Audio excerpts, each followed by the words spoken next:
Mesdames, Messieurs, hier, vendredi 30 avril 2021, aux environs de 5 heures du matin, le commissariat de Gouka a été saisi d'un accident mortel de la circulation qui s'est produit à hauteur du village Agbon, dans l'arrondissement d'Atokolibé, commune de Banté.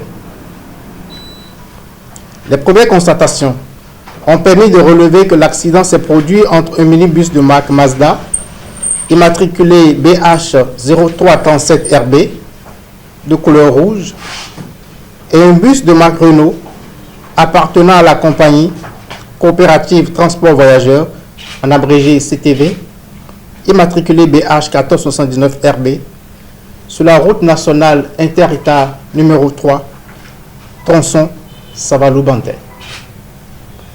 Venant de Gouka, le minibus qui roulait certainement à très vive allure en direction de Banté est entré en collision frontale avec le bus qui était en stationnement au bord de la voie.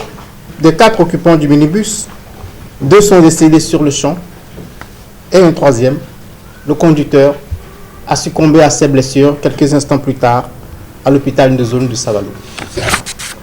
La fuite du minibus a permis de découvrir qu'il transportait 56 sacs de jute imbibés d'huile rouge. 56 sacs. Cependant, à l'ouverture des sacs, en lieu et place de l'huile rouge, il a été découvert des cartons de munitions de calibre 12 soigneusement emballés. Au décompte, ce minibus transportait 70 000 cartouches de calibre 12.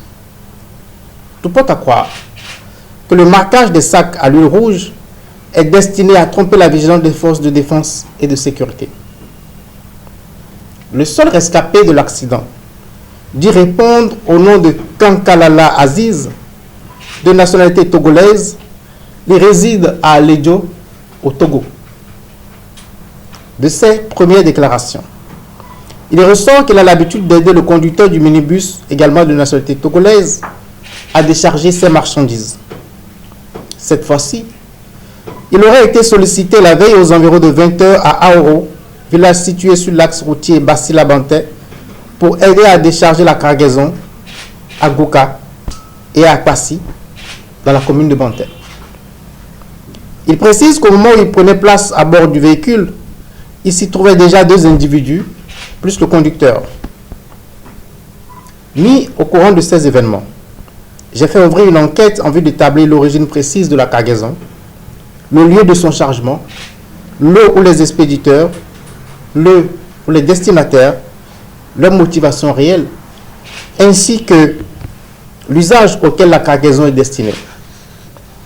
Les officiers chargés de cette enquête sont à pied d'œuvre et je garde un contact permanent avec eux. Je rappelle que ces faits interviennent dans un contexte où plusieurs actes de violence, d'attaque et d'agression ont été planifiés pour empêcher l'élection présidentielle du 11 avril 2021. Certains de ces actes ont malheureusement été mis à exécution et ont engendré de nombreux blessés graves au sein des forces de défense et de sécurité de notre pays, dont certains ont été atteints par des balles de calibre 12 et des armes de guerre dans les localités de Banté, Gouka, Akwasi, Savé, Papané, Tchaouro, Parakou, pour ne citer que celle-là.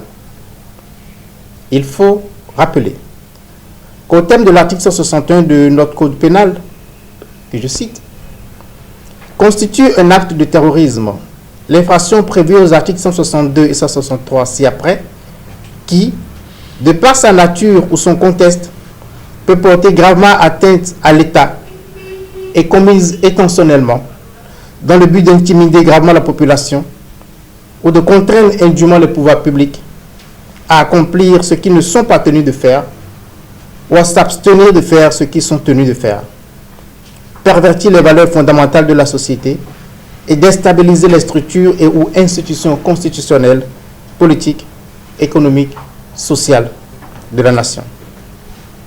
L'article 162 du même code précise constitue aux conditions prévues à l'article 161 ci-dessus un acte de terrorisme, l'atteinte volontaire à la sécurité intérieure et ou extérieure de l'État. l'atteinte volontaire à la vie des personnes, à leur intégrité ou à leur liberté, ainsi que l'enlèvement ou la séquestration des personnes. La mise au point, la fabrication, le transport et la mise en circulation, et nous avons souligné, ou l'utilisation illégale d'armes, d'explosifs, de munitions, de substances explosives ou d'engins fabriqués à l'aide de telles substances. Je ne manquerai pas, s'il y a lieu, de vous apporter de plus en plus d'informations sur l'évolution de cette enquête. Je vous remercie.